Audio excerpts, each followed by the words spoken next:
Olá! Nessa aula, vamos discutir um dos grandes temas da história do Brasil. Um tema que traz controvérsia e que está intimamente relacionado com a política do nosso país, que é o tema da miscigenação. Muitos concordam que o Brasil é um país miscigenado, que somos formados por diferentes culturas e povos. Mas podemos olhar um pouco além e perceber que nem tudo está dado, que mestiçagem é um conceito imerso em questões políticas e ideológicas. A forma como nos identificamos carrega um forte peso político. Sobre isso, o antropólogo Kabengele Munanga questiona, abre aspas, o que significaria ser branco, ser negro, ser amarelo e ser mestiço ou homem de cor? Para o senso comum, essas denominações parecem resultar da evidência e recobrir realidades biológicas que se impõem sobre si mesmas.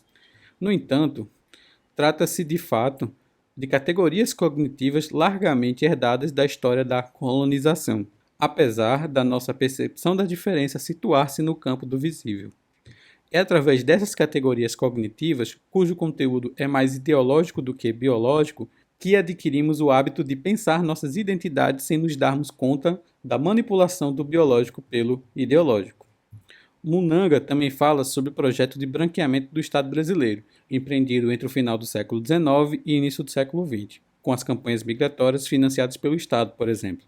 Sobre isto, cabe relembrar as construções teóricas do médico baiano Nina Rodrigues. Na obra Os Africanos no Brasil, de 1932, Nina Rodrigues aponta o caminho para a constituição de uma civilização mais evoluída no Brasil. A diluição do negro, chamado de O Problema do Brasil, na população branca. Apesar de seu valor social, o mestiço ainda era um estágio intermediário. Ao comparar o Brasil com os Estados Unidos, o médico afirmava: na trilogia do clima intertropical inóspito aos brancos, que flagela a grande extensão do país, do negro, que quase não se civiliza, do português rotineiro e improgressista, duas circunstâncias conferem ao segundo saliente preeminência: a mão forte contra o branco, que lhe empresta o clima tropical, as vastas proporções do mestiçamento, que, entregando o país aos mestiços, acabará privando, por longo prazo, pelo menos, da direção suprema da raça branca. Esta foi a garantia da civilização nos Estados Unidos.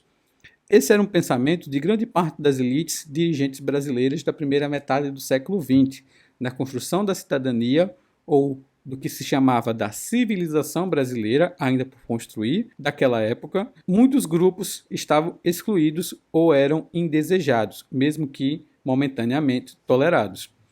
Falar de mestiçagem ou de miscigenação no Brasil, portanto, não envolve apenas a constatação histórica de um fenômeno social.